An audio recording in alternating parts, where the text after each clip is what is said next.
Assalamualaikum warahmatullahi wabarakatuh. Perkenalkan, nama saya Isnaini Monifah dari kelas 1 Pendidikan Matematika, NPM 1910306045, angkatan 2019. Di sini saya akan mengemukakan materi geometri transformasi terkait grup isometri. Lebih lanjutnya akan saya bahas berikut. Subbab kali ini yaitu grup isometri. Grup isometri. Ada 4 macam isometri yang telah dibahas pada modul-modul dan kegiatan belajar terdahulu, yaitu refleksi, translasi, rotasi, dan refleksi geser. Kemudian Anda juga telah mempelajari isometri maupun komposisi yang lebih dari 2 buah isometri. Masih ingat hasil komposisinya kah? Nah, kita akan menjelaskan hasilnya, yaitu isometri, yaitu salah satu di antara pencerminan refleksi, translasi, rotasi, dan refleksi geser. Pada kegiatan belajar ini, Anda akan dikhususkan mempelajari sistem yang berlaku pada komposisi isometri. Sistem yang dimaksud adalah grup isometri. Berikut ada definisi 6.2. Suatu himpunan S tidak sama dengan himpunan tak kosong dan operasi bundaran yang dinotasikan dengan S, bundaran disebut grup. Jika memenuhi aksioma berikut. Pertama, S tertutup terhadap operasi bundaran, artinya memuat semua A, B, elemen S, A, bundaran B, bundaran S. Kemudian 2, operasi bundaran asosiatif pada S, artinya untuk semua A, B, C, elemen S, A, bundaran B, kemudian ini bundaran C, dan sama dengan A, bundaran B, bundaran C. Ketiga, ada unsur identitas. Untuk setiap anggota S, artinya untuk beberapa E, elemen S, dan untuk semua A, elemen S. Berarti A bundaran E dan E bundaran A. Hasilnya ialah A. Kemudian 4, untuk setiap anggota S mempunyai balikan di S, artinya untuk semua A anggota elemen S, kemudian untuk beberapa B elemen S, kemudian A bundaran B sama dengan B bundaran A. Hasilnya ialah E. Keterangan yang segitiga ini itu dibaca untuk setiap atau untuk semua. Nah, yang ini E terbalik itu dibaca terdapat atau untuk beberapa atau ada. Kemudian ini. Misalkan S adalah himpunan transformasi dan bundaran adalah operasi komposisi. Apakah S bundaran merupakan grup? Untuk itu kita harus mengecek atau tidaknya keempat aksioma grup tersebut. Untuk pengecekannya kita gunakan teorema yang telah dibahas. Untuk aksioma pertama, ambil T1 dan T2 di S. Menurut teorema komposisi T2, bundaran T1 adalah juga transformasi. Oleh karena itu, T2 bundaran T1 ialah elemen S. Jadi aksioma ketertutupan dipenuhi.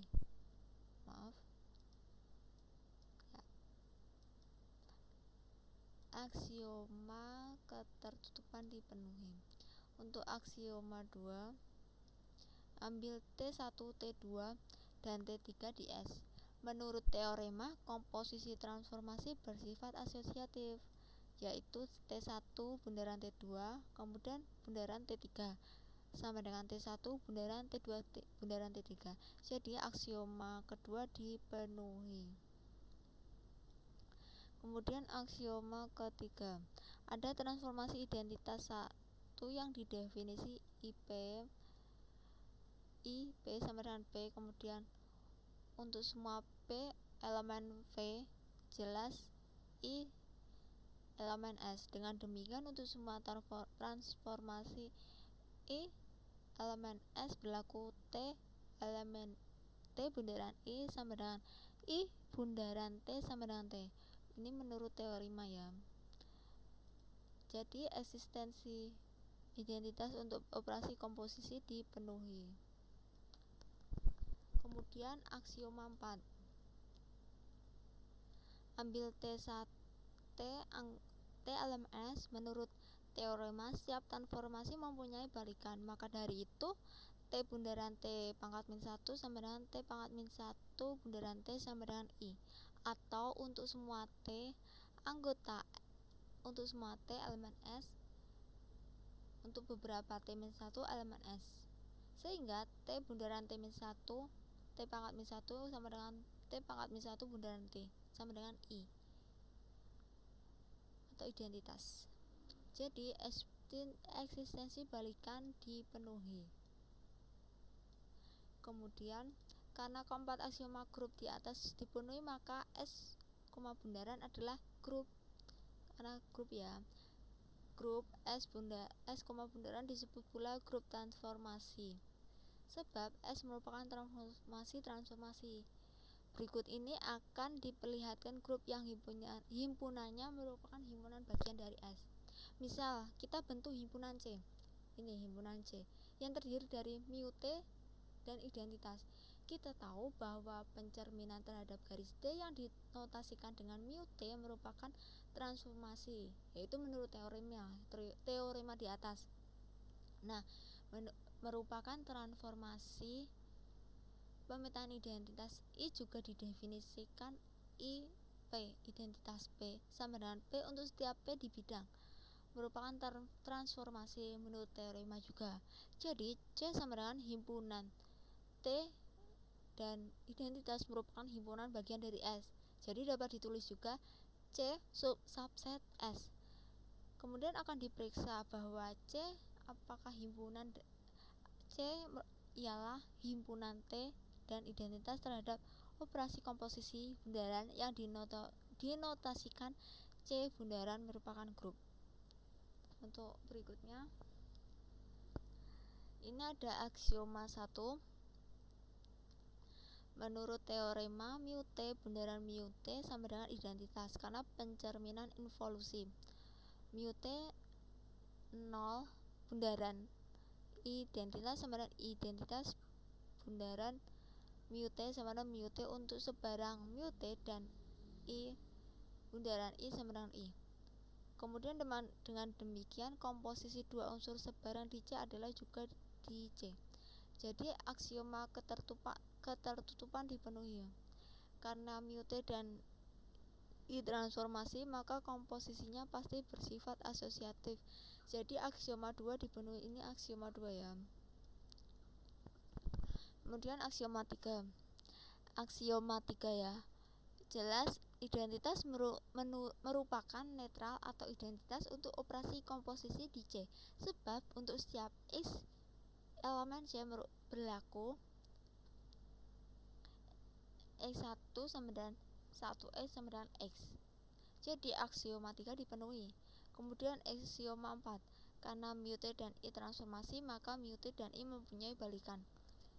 Menurut teorema, kita tahu bahwa mu T bundaran mu T sama dengan I menurut pencerminan involusi. Jadi mu T pangkat min 1 sama dengan mu T. Karena I transformasi identitas, maka balikannya juga dirinya sendiri.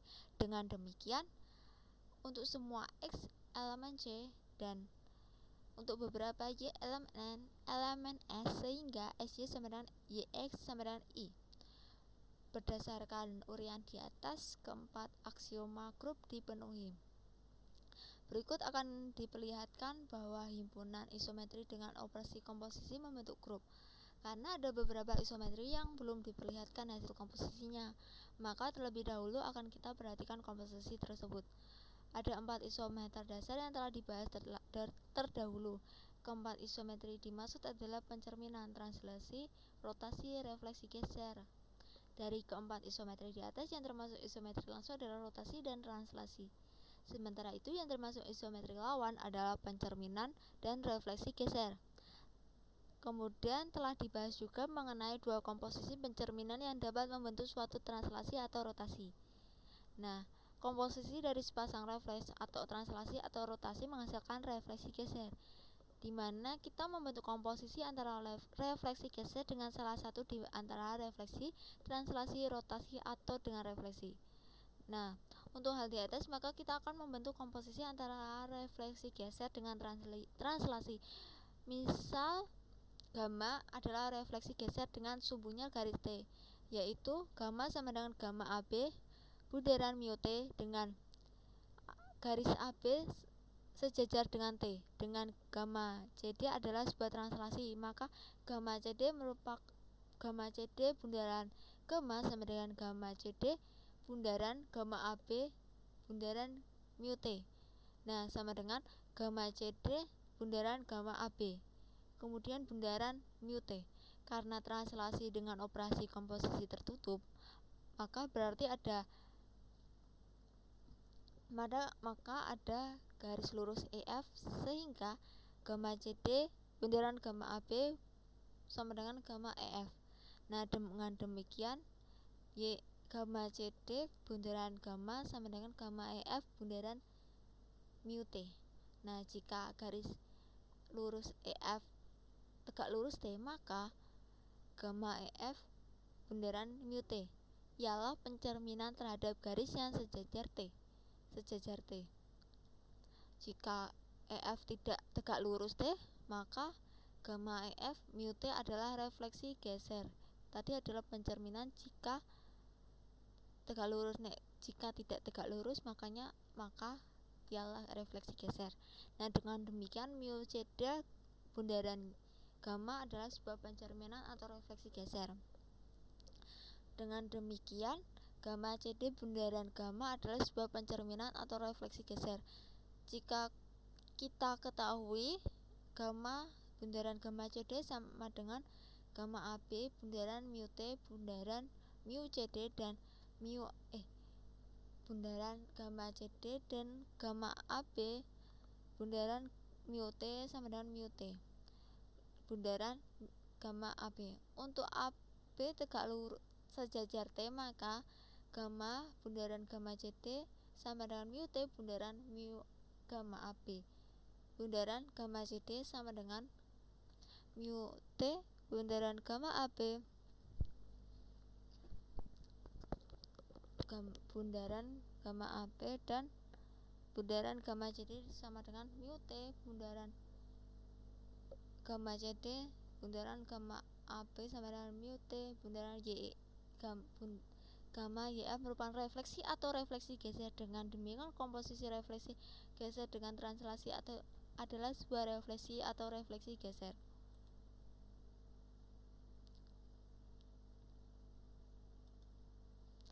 Nah, berikut kita bentuk komposisi antara refleksi geser dengan refleksi. Misal gamma sama dengan gamma AB bundaran mu T. Nah, dengan AB sejajar T dan mu S adalah refleksi terhadap garis S, maka hasilnya ialah ini bentar.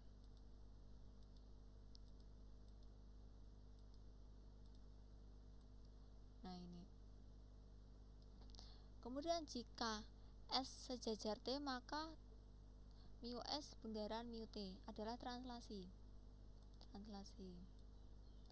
Menurut teorema 4.3, akibatnya mu S bundaran mu T bundaran gamma AB adalah translasi juga. Nah, jika S berpasangan dengan T, maka mu S bundaran mu T adalah rotasi. Akibatnya mu S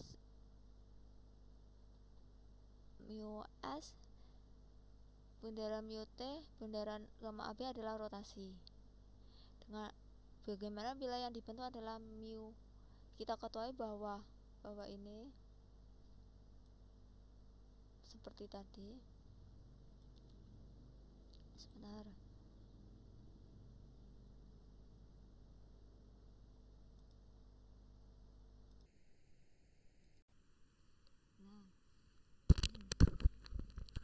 Nah, maka Untuk T sejajar S, maka gamma bundaran mu S adalah translasi.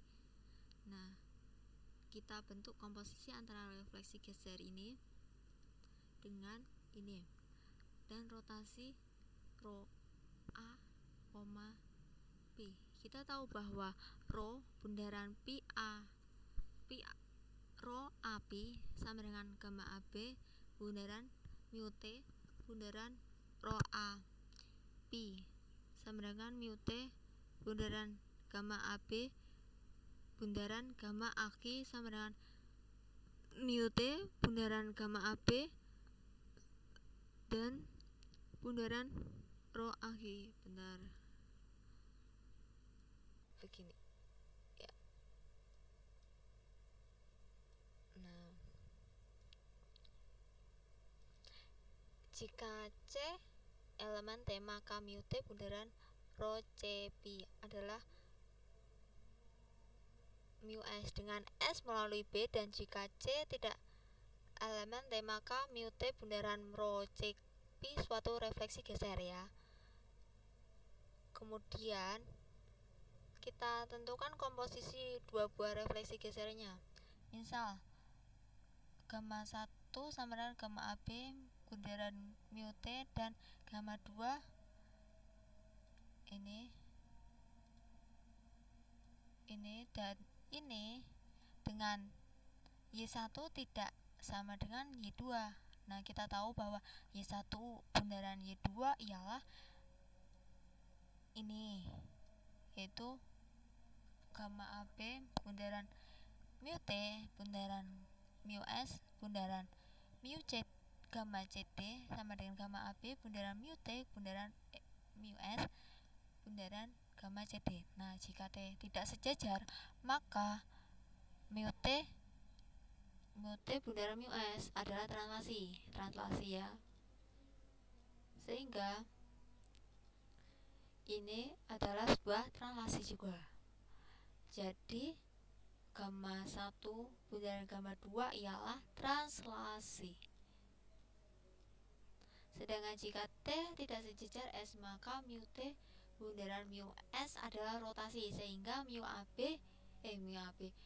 sehingga gamma AB bundaran mu T bundaran mu S adalah sebuah rotasi. Misal gamma AB bundaran mu T bundaran mu S adalah rho EP, maka gamma 1 bundaran gamma 2 ialah rho EP bundaran gamma CD adalah sebuah rotasi. Jadi komposisi dua refleksi geser adalah sebuah translasi atau rotasi. Nah, ini ada tabelnya, yaitu kesimpulan yang telah dibahas yang setelah saya bacakan tadi. Ini lebih ringkasnya dan lebih dapat dipahami. Nanti dapat dipelajari sendiri. Gini.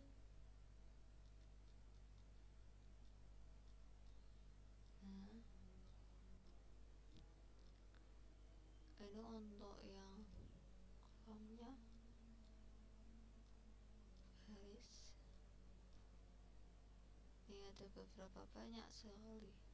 Nah, lanjut ya, di sini tabel di atas itu disebut tabel Cayley dengan operasi komposisi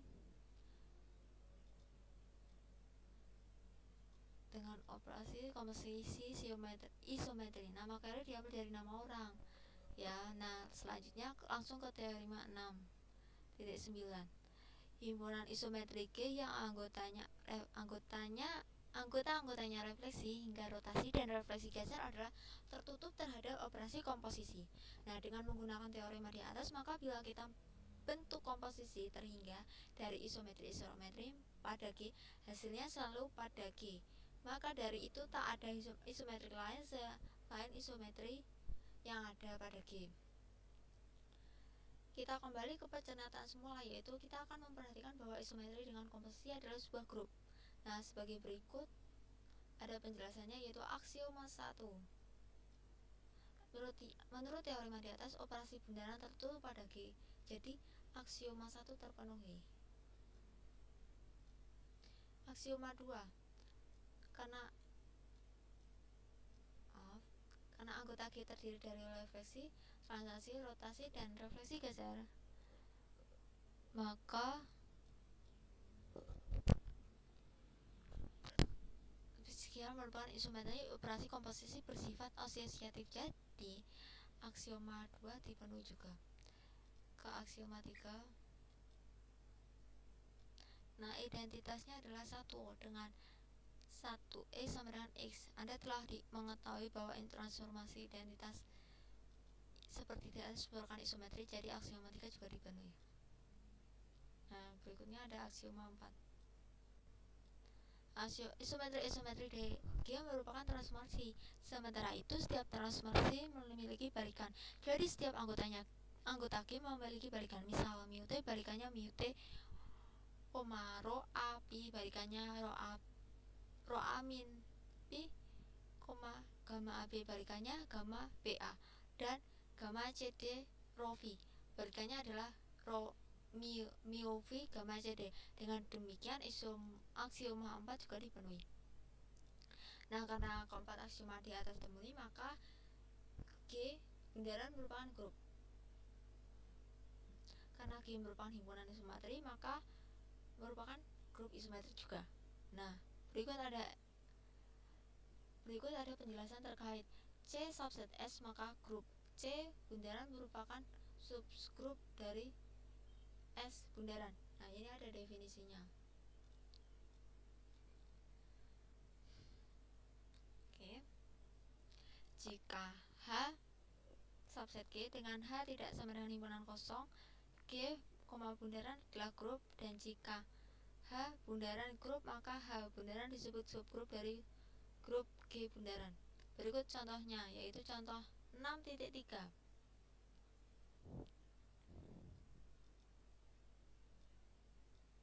Himpunan T merupakan himpunan semua translasi, maka T dapat ditulis T sama dengan himpunan gamma NAB sedemikian sehingga N bilangan bulat, dan bundaran adalah operasi komposisi.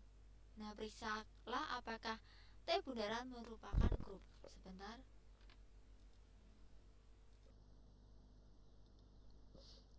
Untuk himpunan T merupakan ini penyelesaiannya ialah untuk aksioma 1 ya. Bentar. Untuk aksioma 1 menurut teorema operasi bundaran tertutup pada himpunan translasi. Untuk jelasnya dapat dilihat kembali sifat ketertutupan translasi terhadap operasi komposisi. Jadi aksioma ketutupan dipenuhi. Ini juga dipenuhi. Untuk aksioma 2. Aksioma 2 juga menurut teorema operasi komposisi pada translasi bersifat asosiatif. Jadi aksioma 2 juga dipenuhi. Kemudian aksioma 3. Translasi gamma NAB dengan N sama dengan 0, maka berarti gamma 0AB merupakan identitas ya. Sehingga gamma NAB bundaran gamma 0AB sama dengan gamma 0AB bundaran gamma NAB sama dengan gamma NAB. Jadi identitasnya ada, yaitu gamma 0AB. Nah, ini ada aksioma 4.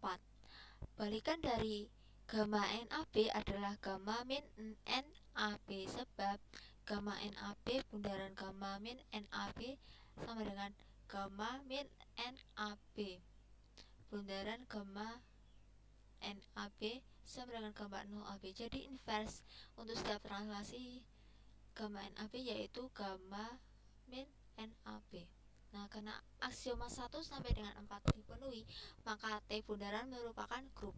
Karena T subset G di mana G bundaran dan T bundaran grup, maka T bundaran disebut subgrup dari grup G bundaran atau himpunan translasi dengan operasi komposisi merupakan subgrup dari grup isometri. Kemudian ini ada contoh selanjutnya, contoh 64. Perhatikan berikut. Penyelesaiannya ialah apabila R adalah himpunan rotasi yang posisinya titik tertentu, maka R dapat ditulis R ini. Untuk lebih jelasnya. Nah, akan ditunjukkan bahwa R bundaran adalah grup. Aksioma pertama, sifat ketertutupan ya. Ketertutupan.